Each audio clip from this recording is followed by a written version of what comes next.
शुरुआत से पहले थोड़ा सा मार्केट एनालिसिस कर लेते हैं। हम बात करेंगे बैंक निफ्टी निफ्टी के बारे में, हम बात करेंगे मिड कैप स्मॉल कैप के बारे में, उनका ट्रेंड क्या है, मेजर लेवल्स कौन कौन से हैं जिस पे हमें ध्यान देना चाहिए। सारे सेक्टोरल इंडाइसेस की एनालिसिस करेंगे ऑन अ वीकली चार्ट। ये देखेंगे कि सेक्टर्स में कहाँ खड़े हैं, किस तरह के पैटर्न दिखाई दे रहा है सेक्टर्स के चार्ट्स पर, एज वेल एज किस डायरेक्शन में है बेसिकली। सो हम लोग पूरा डिस्कशन करेंगे इस particular video. You can have understanding before market opens and throughout the week आपको कि क्या किस तरह से मार्केट को देखना है, किन चीज़ों का ध्यान रखना है। तो चलिए शुरुआत करते हैं निफ्टी से। So here you can see the chart in front of you. अगर आप निफ्टी का चार्ट देख पा रहे हैं तो मैं बार बार एक ही बात बोलता नजर आ रहा हूँ। निफ्टी में एक ABCD पैटर्न बन रहा है। सो ABCD पैटर्न का मतलब क्या है, देखिएगा यहाँ पर मैंने कुछ मार्किंग कर रखी है।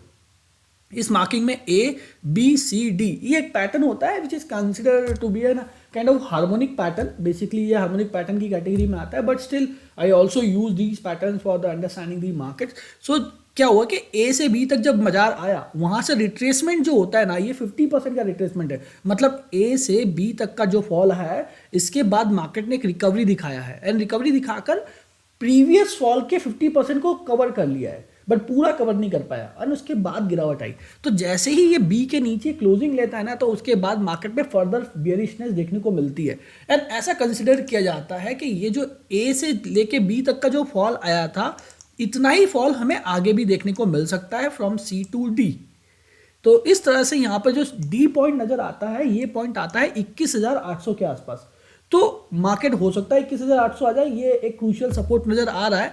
अभी ये बात करूं मैं रीसेंट सपोर्ट्स और रेजिस्टेंस जोन की, तो रीसेंट सपोर्ट्स में या फिर इमीडिएट सपोर्ट्स की, तो इमीडिएट सपोर्ट में यहाँ पर 23,000 के आसपास का एक सपोर्ट नजर आता है, जो कि प्रीवियस कैंडल का भी लो है, वीकली कैंडल का लो है। एंड एज वेल एज यहाँ पर अगर आप हायर लेवल पे देखोगे तो 23,500 can be the immediate resistance, right. So overall अगर मेजर रेजिस्टेंस की बात करेंगे थोड़ा दूर है, but yes for the week we can say the range may be the 23,500 से लेकर 22,800 तक का रेंज रह सकता है ऑन निफ्टी के चार्ट्स पर। बट ओवरऑल मार्केट का जो डायरेक्शन है वो बेयरिश बना हुआ है। अगर हम यहाँ पे बैंक निफ्टी पे नजर डालेंगे तो ये बैंक निफ्टी का चार्ट है। अब इस बैंक निफ्टी के चार्ट पे अगर आप देखोगे तो मार्केट में कई दिनों से एक ट्रेंड लाइन था। ये ट्रेंड लाइन लगातार बाजार को सपोर्ट देता आ रहा था। यू कैन सी हियर इस ट्रेंड लाइन के नीचे बाजार ने क्लोजिंग ले लिया है और again second week consecutive week में मार्केट में डाउन साइड क्लोजिंग है, जो कि आप देख सकते हो 48,540 के प्राइस पर क्लोज हुआ था लास्ट वीक मार्केट फ्राइडे को, और अभी भी 49,700 के मेजर रेजिस्टेंस के नीचे बना हुआ है। एंड इमीडिएट सपोर्ट की बात करें तो वो 48,000 के आसपास है। हालांकि अगर देखें बैंकिंग में थोड़ा ज़्यादा बियरिशनेस नजर आया compare to the normal markets, specially in last 2 weeks. मतलब ओवरऑल बैंकिंग में उतना बियरिशनेस नहीं था जितना बाजार में था। अदर सेक्टर्स थोड़ा सा डाउनग्रेड ड्रैग डाउन कर रहे थे बाजार को, लाइक लेट से ऑटो सेक्टर हो गया, उसके बाद हो गया सर्विस सेक्टर है, एंड मेटल है, मेटल भी थोड़ा डाउनग्रेड कर रहा था। बट लास्ट 2 वीक्स में बैंकिंग ने थोड़ा सा ज़्यादा बेयरिशनेस दिखाया है। अभी चलते थोड़ा सा और इंडाइसेस, फर्दर इंडाइसेस पे। ये हमारा LMS हमने बात कर लिया, लार्ज कैप की बात कर ली हमने निफ्टी की। अब हम बात करते हैं मिड कैप की। तो ये कैप का चार्ट अगर आप देखते हो यहाँ पर, तो मिड कैप के चार्ट्स में अगर आप देख पा रहे हैं तो यहाँ पे मैं एक ट्रेंड लाइन बनाता हूँ और इस ट्रेंड लाइन के नीचे अगेन बाजार ने क्लोजिंग लिया हुआ है। हालांकि लोअर लेवल पे अगर आप देखोगे तो एक रिजेक्शन बार देखने को मिला है, एंड दिस इज सेइंग कि मार्केट थोड़ा सा रिकवरी कर सकता है in this week for the mid cap तक आ सकता है। तो ये जो ट्रेंड लाइन है, ट्रेंड लाइन के रेजिस्टेंस तक बाजार आके गिर सकता है। This is what my assumption for this particular mid cap. And major resistance की बात करें तो मिड कैप में 56,000 का रेजिस्टेंस है, एंड सपोर्ट की बात करें तो निफ्टी मिड कैप जो निफ्टी मिड कैप है वहां पे 52,500 का सपोर्ट नजर आ रहा है। बट यस एक रिजेक्शन है मिड कैप में इन दिस लास्ट वीक, तो मे बी पॉसिबल थोड़ा मिड कैप पॉजिटिविटी दिखा सकता है इन अपकमिंग डेज। वहीं स्मॉल कैप की बात कर ले तो स्मॉल कैप में भी सिमिलर काइंड ऑफ फॉर्मेशन हमें देखने को मिल रहा है। So you can see here small cap. So ये रहा स्मॉल कैप। स्मॉल कैप भी अगेन सिमिलर स्ट्रक्चर है just like a mid cap. Mid cap ने बॉटम से एक रिजेक्शन कैंडल बनाया है, तो स्मॉल कैप में भी हमें एक रिजेक्शन कैंडल मिल रहा है बॉटम से, but still the prices are below the previous support के नीचे ट्रेड कर रहे हैं सारी prices. So may be possible ये होता अब एज अ रेजिस्टेंस का काम करेगा, और मेजर रेजिस्टेंस जो फील होगा यहाँ पर स्मॉल कैप पर वो 17,800 के आसपास का होगा। अब चलते हैं थोड़ा इंडाइसेस पर, इंडाइसेस मतलब कि सेक्टोरल इंडाइसेस पर।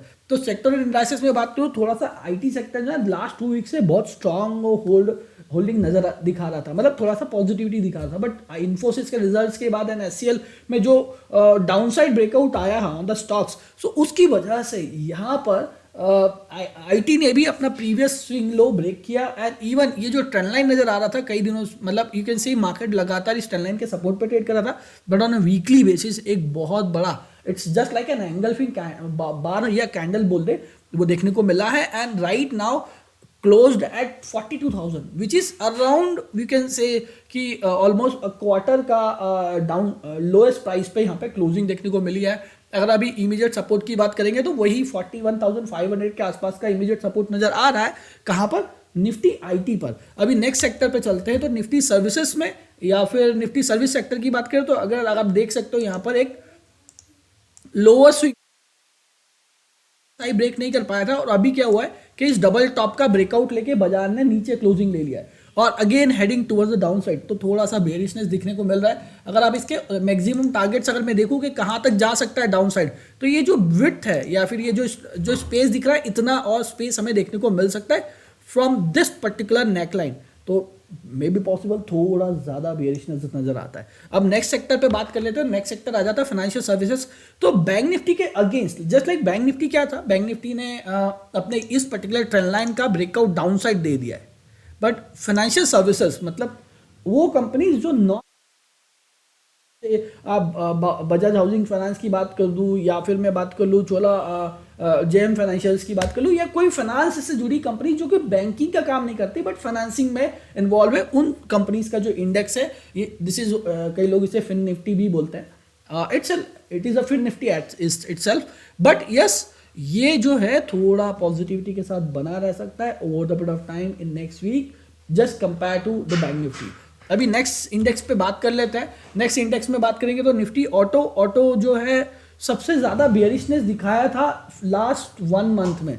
अभी मार्केट गिरा है बट ऑटो इंडेक्स ने थोड़ा सा एक सपोर्ट या रिजेक्शन फ्रॉम द बॉटम दिखाया है। वहीं हम बात कर लेते हैं निफ्टी पीएसयू बैंक्स की। तो again it's the same story as the banking sector is all about, but सबसे जो ज़्यादा बेयरिशनेस, मतलब ऐसा सेक्टर जो उभर ही नहीं पा रहा है, वो है आपका निफ्टी मीडिया मतलब एंटरटेनमेंट से रिलेटेड जो कंपनीज है या इलेक्ट्रॉनिक मीडिया से रिलेटेड कंपनीज है, उनके जो सेक्टर्स हैं, या लेट्स से जी इंटरटेनमेंट हो गया और जस्ट लाइक सीएनबीसी आवाज़ और सीएनबीसी ग्रुप की कंपनीज है, उन कंपनीज से रिलेटेड ये पर्टिकुलर इंडेक्स है। तो इस इंडेक्स में लगातार बेयरिशनेस देखने को मिल रही है। अगर सपोर्ट की बात करें तो 1640 का सपोर्ट है, उसके नीचे अगर जाता है तो मे बी पॉसिबल फर्दर गिरावट हमें देखने को मिलेगी। सो अगेन नेक्स्ट इंडेक्स की बात करें तो निफ्टी फार्मा, अगेन एक double top kind of formation है। इस डबल टॉप का हालांकि ब्रेकआउट नहीं आया है बट इस ट्रेंड लाइन का ब्रेकआउट ऑलमोस्ट आ चुका है, और अगर कोई ब्रेकआउट बिलो 21,390 सकती है इस पर्टिकुलर इंडेक्स में, हायर लेवल पे 23,400 का रेजिस्टेंस नजर आता है। अगला इंडेक्स अगर हम बात कर लें यहाँ पर तो आ जाता है ये एफएमसीजी। तो एफएमसीजी में अगेन लोअर लेवल्स पे थोड़ी सी रिजेक्शन देखने को मिल सकता है। वी कैन सी द 52,793 का एक सपोर्ट है। And then we are talking about commodities. तो कमोडिटीज बहुत, मतलब ऑटो सेक्टर के बाद मेटल या कमोडिटीज वो सेक्टर था जिसने सबसे ज़्यादा फॉल दिखाया था during the fall of the market. अभी यहाँ पर इंफ्रा की बात करें तो इंफ्रा में एक रिजेक्शन होने देखने को मिलेगा। यू कैन से कि एक वेज फॉर्मेशन है इंफ्रा में, एंड इस वेज फॉर्मेशन का स्पेसिफिकली प्रॉपर्टी ये होता है कि मार्केट हमेशा जो है रिजेक्शन दिखाता है बॉटम से। सो मे बी पॉसिबल थोड़ा फर्दर नीचे आने के बाद यहाँ पर एक पॉजिटिविटी नजर आए। एनर्जी सेक्टर्स हालांकि अपने हाई से ऑलमोस्ट अगर देखोगे तो ये कितना लगभग 30% के आसपास का गिरावट शो कर चुका है। एंड लास्ट वीक में थोड़ी पॉजिटिविटी नजर आई, बट अगेन ये जिगजैग मोमेंटम चल रहा है एनर्जी में कि एक वीक पॉजिटिव होता है, अगला वीक नेगेटिव हो जाता है। सो अगेन यू कैन सी थोड़ा सा इंट्राडे या शॉर्ट टर्म चार्ट्स पे जाएंगे तो मे बी पॉसिबल यहाँ पे इसी तरह का स्ट्रक्चर बना रहता है तो मार्केट में फर्दर फॉल देखने को मिलेगा। एंड अगर बात करें मेटल की, तो मेटल जो है अगेन सिमिलर कमोडिटी के साथ। सो दिस वे ये सारे इंडाइसेस बेसिकली नेगेटिव नज़र आ रहे हैं, कुछ में थोड़ा रिजेक्शन है, पॉजिटिविटी है, बट यस ओवरऑल बाजार का जो बायसनेस है वो नेगेटिव है। बाजार अभी उतना ठीक नहीं है।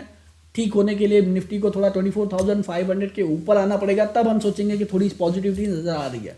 So overall this is what from my side for the day. And इस पूरे वीक मार्केट कैसा रहता है, हम लोग डे बाय डे बेसिस पे भी निफ्टी एंड बैंक निफ्टी के चार्ट स्टडी करते रहते हैं। तो बने रहिएगा हमारे साथ। और अभी तक अगर आपने चैनल सब्सक्राइब नहीं किया तो प्लीज़ मोमेंटम मंत्रा के इस चैनल को सब्सक्राइब कर ले, बेल आइकन को प्रेस कर ले, ताकि इसी तरह की updates on a weekly basis, on a daily basis, even some education content भी मैं इस पर्टिकुलर चैनल पर लाता रहता हूँ। सो वो भी आपको मिल जाएगा। Thank you very much for watching this video till the end.